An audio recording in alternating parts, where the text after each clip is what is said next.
ప్రభునందు నాకు అత్యంత ప్రియులారా, మరణం అనేది దుఃఖకరము, మరణం అనేది బాధాకరం. ఎందుకు బాధాకరం అంటే, మరణించిన వారు ఎక్కడ ఉన్నారో మనం ఆత్మనేత్రాలతో చూడలేకపోతే అది సహించలేని బాధ కలిగిస్తుంది. We need eyes to see the invisible world. అసలు క్రైస్తవ జీవితం అంటేనే కనిపించని వాటిని చూడటం. 2వ కొరింథీ పత్రిక 4వ అధ్యాయము 17వ వచనంలో, మేము దృశ్యమైన వాటిని చూడక అదృశ్యమైన వాటినే నిదానించి చూచుచున్నాము. కావున మేము అధైర్యపడం. We see the invisible things. క్రైస్తవ జీవితము ప్రారంభమైందే అసలు అదృశ్యమైన వాటిని చూడటంతో ప్రారంభమైంది. అదృశ్యమైన వాటిని చూడగలిగితే మన దుఃఖం 99% తగ్గిపోతుంది. ఇప్పుడు అమెరికా ఇక్కడి నుంచి అదృశ్యంగా ఉంది. అమెరికాలో మనకు చాలామంది బంధువులు ఉన్నారు, మిత్రులు ఉన్నారు, కానీ కనబడదు ఇక్కడ నుంచి అమెరికా. కనిపించకపోయినా ఒక వెసులుబాటు ఉంది. మనం వాట్సాప్ కాల్ చేయవచ్చు, వీడియో కాల్ చేయవచ్చు, and we can see them and talk to them. మరి అలాంటి కమ్యూనికేషన్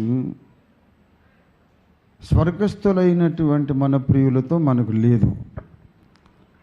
ఎట్లాగైనా దేవుడు ఒక మొబైల్ ఫోన్ మనకు ఇచ్చి అవసరమైనప్పుడు మీ వాళ్ళతో మాట్లాడుకోండి అని చెప్పి ఇచ్చి ఉంటే మనకి ఇంత దుఃఖం ఉండేది కాదు. ఏముంది, సింపుల్గా వాట్సాప్ కాల్ చేస్తాము.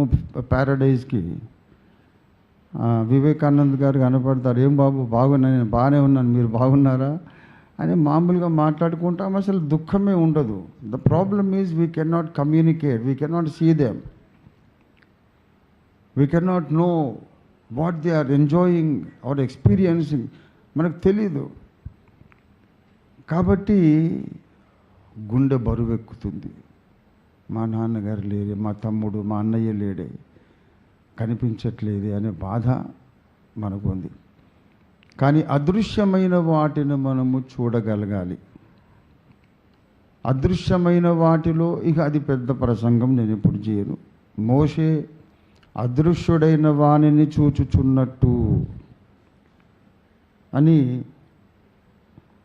హెబ్రీ 11వ అధ్యాయంలో చెబుతాడు. అదృశ్యుడైన వానిని చూచుచున్నట్టుగా స్థిరబుద్ధి కలిగి మోషే ఐగుప్తుని విడిచిపోయాడు.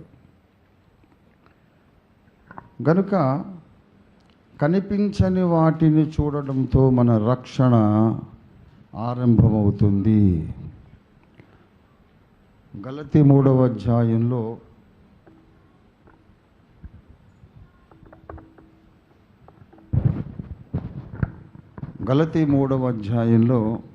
సిలువ వేయబడిన వాడైనట్లుగా యేసుక్రీస్తు మీ కన్నుల ఎదుట ప్రదర్శింపబడెను కదా. ఎక్కడున్నాడు ఆయన? మన కళ్ళకి ఎక్కడ కనబడుతున్నాడు? ఆత్మనేత్రాలకు యేసు యజ్ఞపురుషుడిగా ఎప్పుడైతే కనబడతాడో అప్పుడు మన రక్షణ ప్రారంభమవుతుంది. అదృశ్యుడైనటువంటి రక్షకుని చూడడంతో రక్షణ ప్రారంభమవుతుంది. అలాగే ఇంకా అదృశ్యమైన వాటిని, అనేకమైన వాటిని మనం చూస్తూనే రక్షణ కొనసాగించుకుంటాం. అందులో ఒకటి, నిద్రించుచున్న వారికి ఏం జరిగిందో, వారు ఎక్కడ ఉన్నారో మనం చూడగలగాలి. అలాంటి కన్నులు దేవుడు మనకి ఇవ్వాలి. కనిపించని వాటిని చూచే కన్నులు దేవుడు మనకి ఇవ్వాలి. కనిపించని వాటిని చూసి పౌలు భక్తుడు ఇక్కడ కొన్ని విషయాలు రాస్తూ ఉన్నాడు. మరణించిన క్రైస్తవ విశ్వాసుల యొక్క హోదా, వాళ్ళ యొక్క పరిస్థితి ఏంటో చెబుతున్నాడు. భూమి మీద మన గుడారమైన ఈ నివాసము శిథిలమైపోయినను, మన గుడారమైన ఈ నివాసం అంటే ఈ మట్టి శరీరం శిథిలమైపోయినను చేతి పని కాక దేవుని చేత కట్టబడినది నిత్యమైనదినైన నివాసము పరలోకమందు మనకున్నదని ఎరుగుదుము. ఈ శరీరాన్ని వదిలేసి ఆత్మ వెళ్ళిపోతుంది. ఈ శరీరము మన గుడారం, తాత్కాలిక నివాసం, అది నిత్యమైనది కాదు. నిత్యమైనటువంటి నివాసాన్ని ధరించుకోవడానికి మనం పరలోకానికి వెళ్ళిపోతున్నాం అని చెబుతున్నాడు. ఆ సమయంలోనట ఇంతకుముందు నేను డ్రెస్ సెన్స్ గురించి మాట్లాడా, చక్కగా నీట్గా బట్టలు వేసుకోవడం అనేది. ఇక 2వ వచనంలో అంటాడు, మరి ఆత్మ వెళ్ళిపోతుంది కదా, ఆత్మకు బట్టలు ఉంటాయా లేదా అనే ప్రశ్నను కూడా అడ్రస్ చేస్తున్నాడు పౌలు. మనము దిగంబరులము కాక వస్త్రము ధరించుకున్న వారముగా కనబడదుము. ఇప్పుడు కనుక మనం వివేకానంద గారిని పరదేశంలో చూడగలిగితే వారికి ఇష్టమైన కలర్లో ఉన్న ఇష్టమైన డ్రెస్తోనే వారు అక్కడ ఉంటారు. బట్టలు లేనివాడుగా ఉండడు. ఆ శరీరము దానికి కావలసినటువంటి ఆయనకు నచ్చిన బట్టలతో దేవుడు వారిని అలంకరించి పరదేశంలో ప్రవేశపెడతాడు. ప్రియులారా, ఇలాగా అనేక సంగతులు చెబుతూ మరి దీని నిమిత్తము మనలను సిద్ధపరిచిన వాడు దేవుడే. దేని నిమిత్తము? ఈ లోకాన్ని వదిలేసి మరొక లోకానికి వెళ్ళటానికి మనల్ని సిద్ధపరిచిన వాడు దేవుడే. చాలామందికి కన్ఫ్యూషన్ ఉంది. నిద్ర అన్నారు, ఆ పాయింట్ను అడ్రస్ చేయాలనుకుంటున్నాను నేను. మరణం అంటే నిద్ర, సమాధిలో ఉంటారు, యేసు ప్రభు వచ్చినప్పుడు లేపబడతారు అని చాలామంది కన్ఫ్యూజ్ అయిపోతున్నారు. Let us be clear about our faith about the departed souls. Let us have a clarity. ఒక మాట గమనించాలి, సమాధిలోనికి వెళ్ళింది అసలు వ్యక్తి కాదు. తాను ధరించుకున్న వస్త్రము, తాను ధరించుకున్న గుడారము మాత్రమే సమాధిలో ఉన్నది. అసలు వ్యక్తి ఎక్కడ ఉన్నాడు అంటే, లాజరు ఎలాగా మృతి పొందగానే దేవదూతల చేత అబ్రహాము రొమ్మున ఆనుకొనుటకు కొనిపోబడ్డాడు, అలాగ దేవదూతల చేత మన సహోదరుడు వివేకానంద్ గారు కూడా 3వ ఆకాశానికి కొనిపోబడ్డాడు. This is 100% fact. మరి నిద్రించిన వారిని, సమాధులలో నుండి నిద్రించిన వారిని లేపుతాను అన్నాడు. మరి ఇప్పుడు నిద్రించిన వారు సమాధిలో ఉన్నారా లేకపోతే పరదేశంలో ఉన్నారా?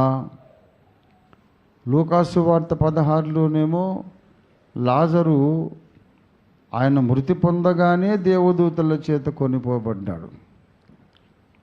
కానీ 1 తెస్సలోనిక పత్రిక 4వ అధ్యాయము 4వ అధ్యాయంలో 14వ వచనం, యేసు మృతి పొంది తిరిగి లేచనని మనము నమ్మిన ఎడల అదే ప్రకారము యేసునందు నిద్రించిన వారిని దేవుడు ఆయనతో కూడా వెంటబెట్టుకొని వచ్చును. 16 ఆర్భాటముతోనూ ప్రధాన దూత శబ్దముతోనూ దేవుని బూరతోనూ పరలోకము నుండి ప్రభువు దిగివచ్చును. క్రీస్తునందుండి మృతులైన వారు మొదట ఎక్కడి నుంచి లేతురు? సమాధులలో నుండి లేతురు. అంటే సమాధుల్లో శరీరాలు ఉన్నాయి. మరి ఇప్పుడు వివేకానంద్ గారు సమాధిలో ఉన్నారా? ఎక్కడున్నారు? అలా చాలామంది, బ్రదర్ భగత్ సింగ్ గారు చనిపోయారు, బిల్లి గ్రాహం గారు చనిపోయారు, అనేక మంది మహాభక్తులు చనిపోయారు, చౌదరి పురుషోత్తం గారు, మాచిలమణయ్య గారు, లెక్కించలేనంత మంది, కోటాను కోట్ల మంది మహాభక్తులు చనిపోయారు. వారు ఎక్కడున్నారు? వారు మొదట లేతురు. లేతురు అంటే సమాధిలో ఉన్నట్టే కదా. కానీ అంతకుముందు వచనంలో దేవుడు ఆయనతో కూడా వెంటబెట్టుకొని పైనుంచి కిందికి వస్తాడు. నిద్రించిన వారిని పైనుంచి కిందికి తెస్తాడట. నిద్రించిన వారిని పైనుండి కిందికి తీసుకురావడం నిద్రించిన వారిని సమాధుల్లో నుంచి లేపడం, ఈ రెండు కాంట్రాడిక్టరీ. యేసు రెండవ రాకడలో పునరుద్ధానం జరుగుతుంది. మృతులు మనవారు, మన బంధువులు, మన ఆప్తులు పైనుండి కిందికి వస్తారా, కింది నుండి పైకి వస్తారా అని అంటే రెండూ జరుగుతాయి. రెండు బైబిల్లోనే ఉన్నాయి కనుక రెండు జరుగుతాయి. పైనుంచి వచ్చేవేమో ఆత్మలు, కింది నుండి లేపబడేవి శరీరాలు. ఇది క్లారిటీ. మరణ సమయములో ఆత్మ శరీరం వేరైపోయినాయి. పునరుద్ధానం ఏంటంటే విడిపోయిన ఆత్మ శరీరం మళ్ళీ కలుసుకుంటాయి. కలుసుకున్నప్పుడు మాత్రం శరీరం అదే పోలికలతో ఉంటుంది, కానీ చాలా సుందరంగా, మహిమ గలదిగా, ఘనమైనదిగా ఉంటుంది. మామూలుగా ఉండదు. 1 కొరింథీ పత్రిక 15వ అధ్యాయంలో ఈ శరీరాన్ని అభివర్ణిస్తున్నాడు పౌలు భక్తుడు. దయచేసి 42. మృతుల పునరుద్ధానమును అలాగే శరీరము క్షయమైనదిగా విత్తబడి అక్షయమైనదిగా లేపబడును, ఘనహీనమైనదిగా విత్తబడి మహిమ గలదిగా లేపబడును, బలహీనమైనదిగా విత్తబడి బలమైనదిగా లేపబడును, ప్రకృతి సంబంధమైన శరీరంగా విత్తబడి ఆత్మ సంబంధ శరీరముగా లేపబడును. బలహీనమైనటువంటి శరీరంగా భూస్థాపన చేసినప్పుడు ఒక విత్తనం వేసినట్టుగా వేశాం.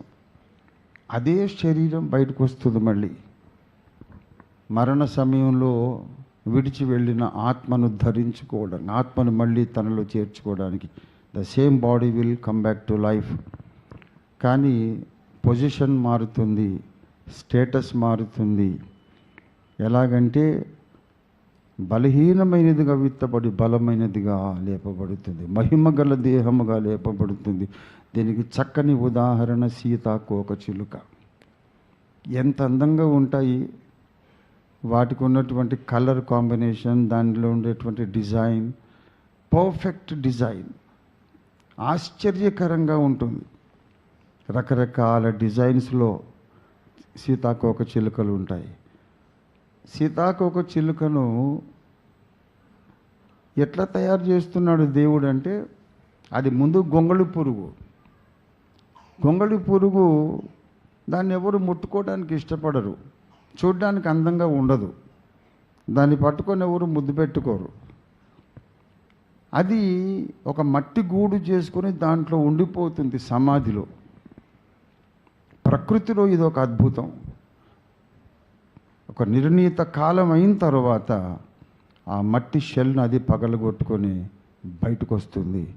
గొంగళి పురుగు ఎక్కడ పోయిందో, ఆ బొచ్చు, ఆ వెంట్రుకలు, ఆ నల్లటి దుప్పటి లాంటి ఆ చర్మం ఎటుపోయిందో, సుందరమైనటువంటి ఒక సీతాకోకచిలుక బయటకు వస్తుంది. భక్తుల పునరుద్ధానం కూడా అలాగే. ఒక సీతాకోకచిలుకకి అందమైన దేహం ఇచ్చిన దేవుడు రక్షణ పొంది సమాధిలో పెట్టబడిన భక్తుల ఆత్మలకు అందమైన శరీరం ఇవ్వలేడా? తప్పకుండా ఇస్తాడు. ప్రతి సీతాకోకచిలుక కూడా మనం పొందబోతున్న పునరుద్ధాన శరీరాలకు సాదృశ్యం. భూమి లోపల నుండి శరీరాలు వస్తాయి. ఆ పునరుద్ధాన శరీరం వచ్చే దినము దాకా ఆత్మలు 3వ ఆకాశంలో ఉన్నాయి. అక్కడ ఒకరినొకరు పలకరించుకుంటారు. వాళ్ళకు జ్ఞాపకాలు ఉంటాయి. They have memories of their earthly life. ధనవంతుడు చనిపోయాడు, పాతిపెట్టబడ్డాడు. వాడు రక్షణ పొందలేదు, దేవునితో సమాధానం పొందలేదు, దేవునికి విరోధంగా బ్రతికి సుఖభోగాలతోనే మునిగి తేలి అట్లాగే ఈ లోకము కొరకు జీవించి చచ్చిపోయాడు. మరణించగానే మరుక్షణం వాడు అగ్నిజ్వాలలో కళ్ళు తెరిచాడు. తండ్రివైన అబ్రహామా, ఈ అగ్నిజ్వాలలో యాతన పడుచున్నాను, నాకు ఒక్క నీటి చుక్క కావాలి. నా దగ్గర బిచ్చమెత్తుకున్నటువంటి లాజరు నీ దగ్గర ఉన్నాడు కదా, వాడు తన వ్రేలి కొనను నీళ్లలో ముంచి నా నాలుక చల్లార్చున్నట్లు ఒక్క చుక్క నాకు నీళ్ళు ఇచ్చినట్లు వాడిని పంపించమన్నాడు. అట్లా కుదరదు బాబు, మీరు మేము ఇలాగ ఒకరినొకరు చూసుకొని మాట్లాడుకోవడమే తప్ప అటు ఉన్నవారు అటు ఇటున్నవారు అటు దాటడానికి వీలు లేకుండా గొప్ప అగాధం ఉన్నది అంటే అలాగా. ఇక్కడ చాలా కష్టంగా ఉంది, భరించలేని బాధ. నాకు ఇంకా 5 తమ్ముళ్ళు ఉన్నారు. వాడి జ్ఞాపకం ఉంది, నాకు 5 తమ్ముళ్ళు ఉన్నారు భూమి మీద, ఈ లాజరును అటైనా పంపించండి. దేవుడు లేకుండా చనిపోతే, దేవునితో సమాధానం లేకుండా చనిపోతే ఇక్కడ అగ్నిగుండమే ఉన్నదని నా తమ్ముళ్ళకు తెలియదు. వాళ్ళు కూడా నాలాగే తిని త్రాగి లోకభోగాల్లో జీవిస్తున్నారు. లాజరును పంపించండి అని అడిగాడు. అక్కడ ప్రవక్తలు ఉన్నారు బాబు, వాళ్ళ మాట వినాలి అన్నాడు అబ్రహాం. అలా కాదు, చనిపోయి బ్రతికిన వాడు చెబితే వాళ్ళు వింటారు కదా, మారు మనసు పొందుతారు కదా అన్నారు.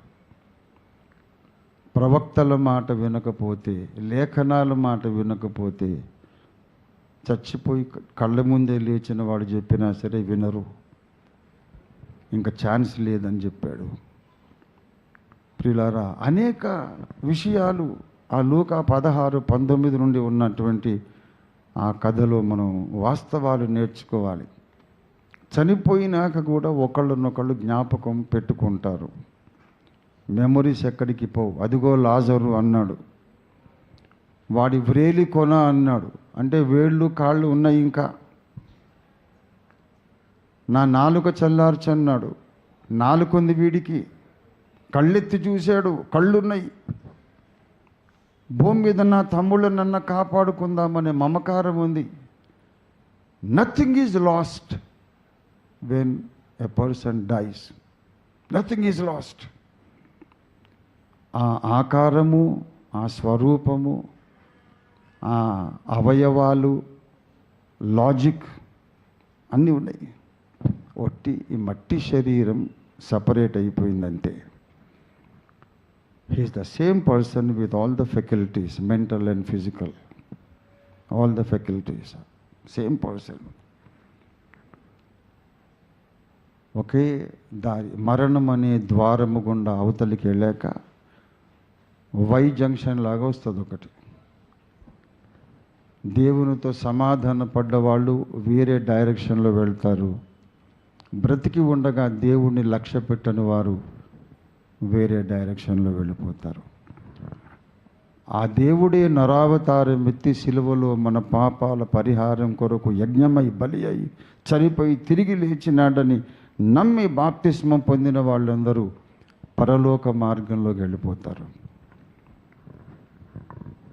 పాప క్షమాపణ పొందకుండా దేవుడే చేసిన యజ్ఞాన్ని తృణీకరించిన వారు అగ్నిగుండం అనే భయంకరమైన మార్గంలోకి వెళ్ళిపోతారు. There is no return, no coming back from that lake of fire. ప్రియులారా, మన ప్రియుడు ఆనంద్ గారు ధన్యుడు. వారు మరణించక ముందు, కొన్ని సంవత్సరాలకు ముందు వారు ఆలోచించుకొని ప్రార్థన చేసుకొని నాకు దేవుడు అనుగ్రహించే రక్షణ కావాలని వారు అడిగి పొందారు కనుక తప్పకుండా వారు దేవుని సన్నిధిలో ఉన్నారు, అందులో అనుమానమే లేదు. ఏదో చనిపోయిన వాళ్ళ గురించి మంచి మాటలు చెప్పాలని కాదు, లేఖనానుసారంగా మనకు పూర్తి అధికారం ఉంది నమ్మడానికి, ప్రకటించడానికి. అలాంటి భక్తులు ఎవరైతే మరణించక ముందు నమ్మి బాప్తిస్మం పొందుతారో వాళ్ళ సంగతి చెబుతున్నాడు ఇప్పుడు 2వ కొరింథీ పత్రిక 5వ అధ్యాయములో 8వ వచనం. ఇట్లు ధైర్యము కలిగి ఈ దేహమును విడిచి ప్రభువునొద్ద నివసించుటకు ఇష్టపడుచున్నాము. ఇంగ్లీష్లో ఇంకా చాలా అద్భుతంగా ప్రజెంట్ చేశాడు ఈ విషయాన్ని. We want to be absent from the body and be present with the lord. ఇక్కడ గైర్ హాజర్, అక్కడ హాజర్. ఇక్కడ కన్ను మూస్తారు, కొంచెం మైకం లాగా వస్తుంది, వెంటనే కళ్ళు తెరిచేసరికి గొప్ప వెలుగు, దేవదూతలు యేసు ప్రభువారే కనబడతారు. యుగ యుగాలు సంతోషంలో వాళ్ళు ఉంటారు. ప్రియులారా, దీన్ని అర్థమయ్యేలాగా చెప్పుకోవాలంటే అన్ఇంటరప్టెడ్ పవర్ సప్లై అని ఇప్పుడు లేటెస్ట్ మనకు వచ్చిన టెక్నాలజీలో యూపీఎస్లు ఉన్నాయి. యూపీఎస్ మనం మన ఇంట్లో పెట్టుకుంటే మనం బాగానే మాట్లాడుకుంటుంటాము, ఫ్యాన్ తిరుగుతుంటుంది, లైట్ తిరుగుతుంటుంది, ఉన్నటువంటి కీస్ మన సౌండ్ వస్తుంది. మళ్ళీ ఫ్యాన్ తిరుగుతుంది, లైట్ వెలుగుతుంది. ఆ సౌండ్ ఏంటంటే ఛార్జ్డ్ బ్యాటరీస్ ఇంట్లో ఉన్నటువంటి ఎలక్ట్రికల్ అప్లయన్సెస్ని నడిపిస్తున్నాయి. భక్తుని మరణం అలాగ ఉంటుంది, విశ్వాసి మరణం అలాగ ఉంటుంది. It is like uninterrupted power supply. అసలు కరెంటు పోయినట్టు కూడా తెలియదు, పవర్ పోయినట్టు కూడా తెలియదు. పవర్ పోవడం హాఫ్ ఎ సెకండ్లో మన ఎమర్జెన్సీ పవర్ సప్లై అందుకుంటుంది అన్నమాట.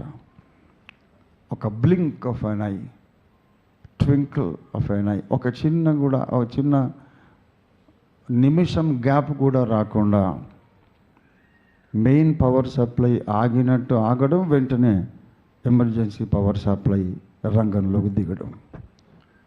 అంత ఈజీగా ఇక్కడ పౌలు చెబుతున్నాడు, we want to be absent from the body and present with the lord. ఎవరైతే నీటి మూలంగా, ఆత్మ మూలంగా తిరిగి జన్మించి దేవుని సన్నిధిలో, దేవుని కుటుంబంలో పుట్టారో, యేసు రక్తములో తమ జన్మ కర్మ పాపాలు కడుక్కున్నారో, వాళ్ళ మరణం ఎలాగుంటుందంటే యూపీఎస్ లాగా చిన్నగా సౌండ్ వస్తుందంటే, అంతసేపు ఈ లోకాన్ని చూస్తున్న వాళ్ళు మరుక్షణంలో దేవదూతలను, యేసు ప్రభువును చూస్తూ ఉంటారు. ఇది లేఖనం మనకిచ్చినటువంటి వాగ్దానం.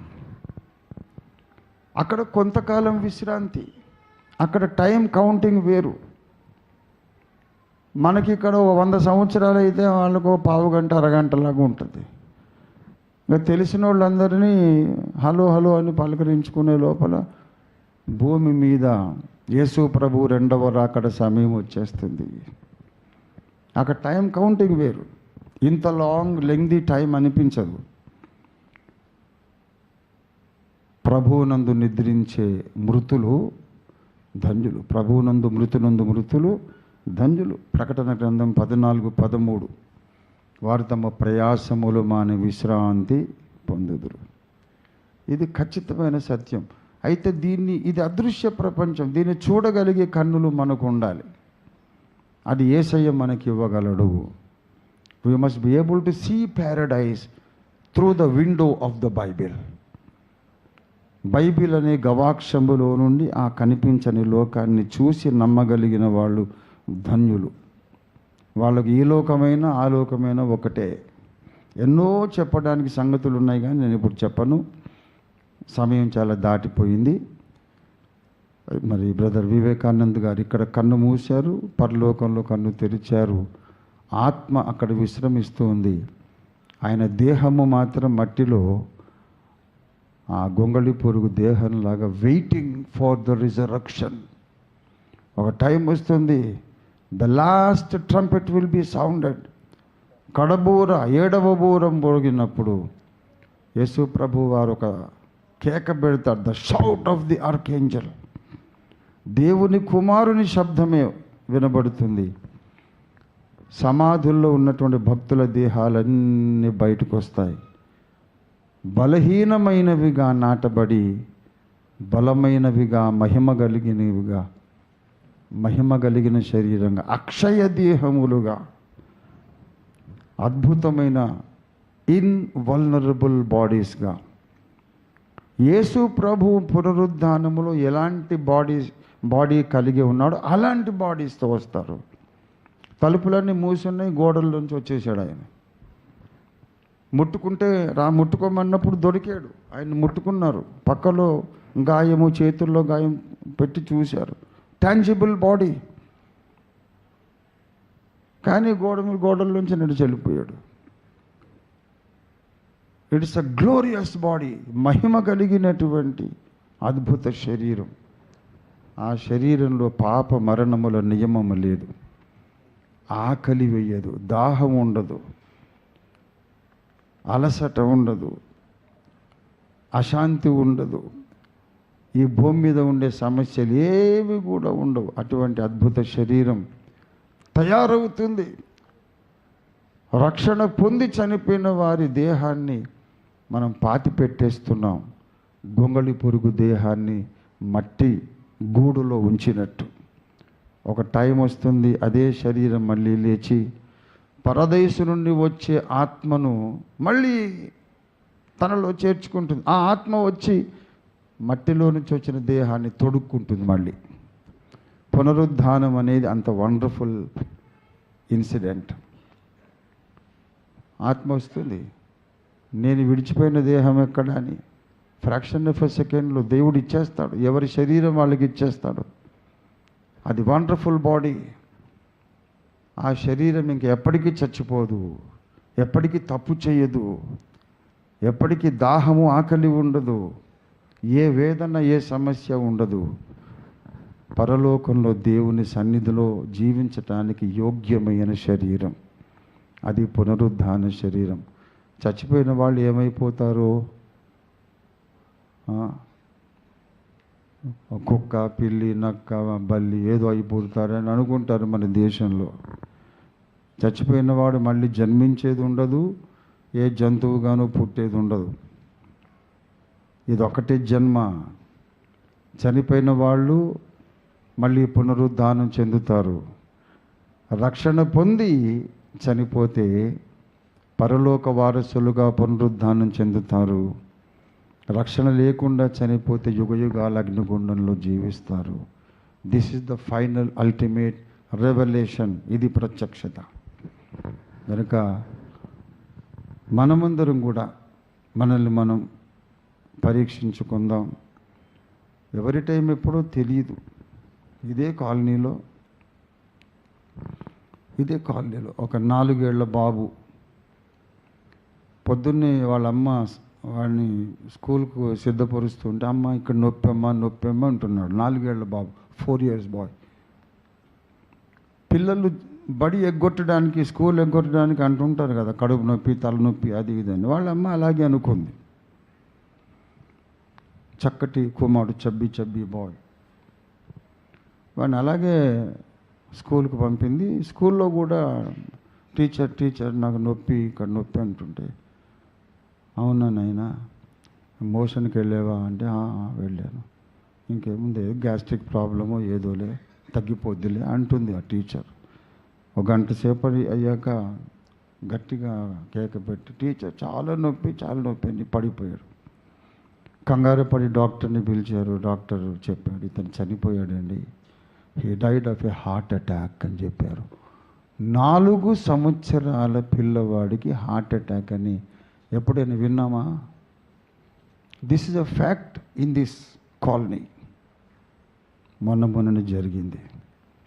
ఇంకొక పాప, 20 సంవత్సరాల పాప, ఆ పాప కూడా అలాగే హార్ట్ అటాక్తో చనిపోయింది. ప్రియ దేవుని బిడ్డలారా, చావుకు లేత ముదురేం లేదు. నాకు ఇంకా చాలా తక్కువ ఏజ్ ఉంది, నేను టీనేజర్ని, లేకపోతే నాకు ఇంకా 25-30 ఏళ్ళు ఉన్నాయి, ఏం పర్వాలేదు అని ధీమాగా ఉండడానికి అవకాశం లేదు. దేవుని చిత్తమైతే దేవుని దయతో 100 ఏళ్ళు బ్రతకండి, 120 ఏళ్ళు కూడా బ్రతకండి, కానీ రక్షణ పొంది బ్రతకండి. ఎర్లియెస్ట్ పాసిబుల్ మారు మనసు పొంది, నీటి బాప్తిస్మం పొంది దేవునితో నడుస్తూ ఉంటే ఈ భూమి మీద ఉన్న దేవుడు మనతో ఉంటాడు. మనం కన్ను మూసి వెళ్ళిపోయినా మనం దేవునితో ఉంటాం. రక్షణ పొంది ఉన్న వారికి ఇది గొప్ప ధన్యత. ఎక్కువ భేదమేం లేదు. If you are living on this earth, God is with you. If you go away, you are with God. దేవునితో నీకున్న సంబంధం తెగిపోదు, అలాగే కొనసాగుతుంది. చిన్నగా కీస్ మరి సౌండ్ వస్తుంది అంతే, యూపీఎస్ లాగా. You are still with the lord. అందుకే ఇక్కడ 2 కొరింథీ 5:7-8 చెబుతాడు, దేహమందున్నను దేహమును విడిచినను దేవునికి ఇష్టలమై ఉండడానికి మనం ప్రయత్నిస్తున్నాము. ఇట్లు ధైర్యము కలిగి ఈ దేహాన్ని విడిచి దేవుని దగ్గర ఉండడానికి ఇష్టపడుతున్నాం. We have no doubt whatsoever. ఏమంది చిన్న వెంట్రుక వాసేంత డౌట్ కూడా లేదు. ఇట్లా మాట్లాడుతూ ఒకవేళ దేవుని పిలుపు వస్తే నేను కన్ను మూస్తే ఇక్కడ కన్ను మూస్తాను, యూపీఎస్ లాగా యేసయ్య కౌగిట్లో కళ్ళు తెరుస్తారు.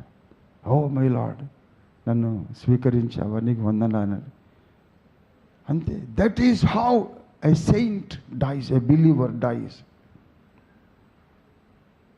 కానీ రక్షణ పొందకుండా చనిపోతే కనుక వాడు ఏ డ్రైవింగ్లోనో పడుకున్నప్పుడు పోవచ్చు. ఇక్కడ కన్ను మూస్తాడు, భగ్గుమని మండుతున్న అగ్నిజ్వాలల్లో కళ్ళు తెరుస్తాడు. ఈ 2 కేటగిరీస్. 3వ కేటగిరీ లేదు. No choice at all.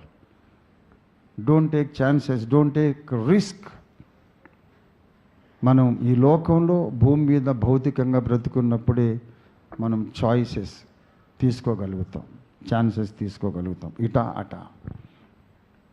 చనిపోయినాక వచ్చే వై జంక్షన్ ఉంటుందే, అక్కడ ఇంకా నువ్వేం చాయిస్ తీసుకోలేవు. Your place, eternal place is already decided. Either when you accept Christ or you reject Christ. క్రీస్తు చేసిన యజ్ఞము, ఆయన రక్తాన్ని తృణీకరిస్తావా, అంగీకరిస్తావా అనే పాయింట్ దగ్గర నీ ఇటర్నల్ డెస్టినేషన్ డిసైడ్ అయిపోయింది. కాబట్టి ఇది నాన్న వివేకానంద్ గారిని మళ్ళీ చూడాలి అని ఆశ ఎంతమందికి ఉన్నదంటే అందరూ చేతులు లేపుతాం కదా. వారిని మళ్ళీ మనం చూడాలి. ఆయన ఉన్న దగ్గరికి వెళ్ళాలి. ఆయన నమ్ముకున్న రక్షకుడిని మనం నమ్ముకోవాలి. ఆయన తీసుకున్న వైజ్ డెసిషన్ మనం తీసుకోవాలి. నీటి మూలంగా, ఆత్మ మూలంగా మనం జన్మించాలి. అప్పుడు తప్పకుండా వారిని నేనైతే తప్పకుండా చూస్తాను. సిస్టర్ హేమ గారు చూస్తారు, అమల్ బాబు చూస్తాడు, అజయ్ బాబు చూస్తారు, ఇంకా అనేక మంది వారి బంధువులు ఇక్కడ చూస్తారు. ఒకవేళ ఎవరైనా ఇంకా రక్షణ పొందకుండా, యేసు ప్రభుని హృదయంలో చేర్చుకోకుండా, నీటి మూలంగా, ఆత్మ మూలంగా జన్మించకుండా ఉంటే this is the time to take a decision. వారిని గురించి మంచి మాటలన్నీ చెప్పుకొని మనం ఇంకో ప్లేస్కి వెళ్ళిపోతే లాభమే ఉంది. మంచి మంచి మాటలు చెప్తాము, కన్ను మూసి ఇంకో ప్లేస్కి వెళ్ళిపోతాం, ప్రయోజనమే ఉంది. వివేకానంద్ గారికి ఏం సంతోషం కలగదు. బాగా చెప్పారు నా గురించి అనడు ఆయన. ఒరే అటు వెళ్ళిపోయేవేంట్రా అంటాడు. అందుచేత this is the hour to make a decision. వారి కుటుంబ ఆదరణ కొరకైతే ప్రార్థన చేద్దాం.